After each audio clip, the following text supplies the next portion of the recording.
Sir మీ total bill వచ్చేసి 500 rupees. బాబు ఇదిగో 500. Dad ఇది digital payment, PhonePe Google pay, ఇంకా క్యాష్ ఏంటి, నేను చేస్తా ఉండు. సరే నువ్వైతే పేమెంట్ చేయి, చూస్తా నేను.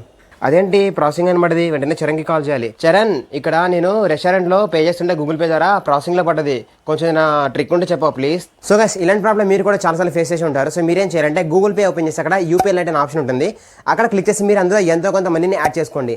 అప్ టు 2000 వరకు అయితే మీరైతే మనీని యాడ్ చేసుకోవచ్చు. చేసిన తర్వాత నెక్స్ట్ టైం మీరు పేమెంట్ చేసేటప్పుడు మీరు డైరెక్ట్గా పిన్లెస్ పేమెంట్ అయితే చేయొచ్చు అనమాట. జస్ట్ స్కాన్ చేసి పేమెంట్ చేసేయడమే డైరెక్ట్. ఇంకా మీకు నెట్వర్క్ ఇష్యూ ఉన్న ప్రాబ్లం ఉండదు, దాంతోపాటు బ్యాంక్ సర్వర్ ఇష్యూ ఉన్న ప్రాబ్లం ఉండదు. యో డాడ్ పేమెంట్ అయిపోయింది, వెళ్ళి చెక్ చేసి. ఆల్రెడీ పేమెంట్ చేసేవచ్చా, నువ్వు మళ్ళీ ఎందుకు పేమెంట్ చేసావు? పైసలు ఇస్తారాపో.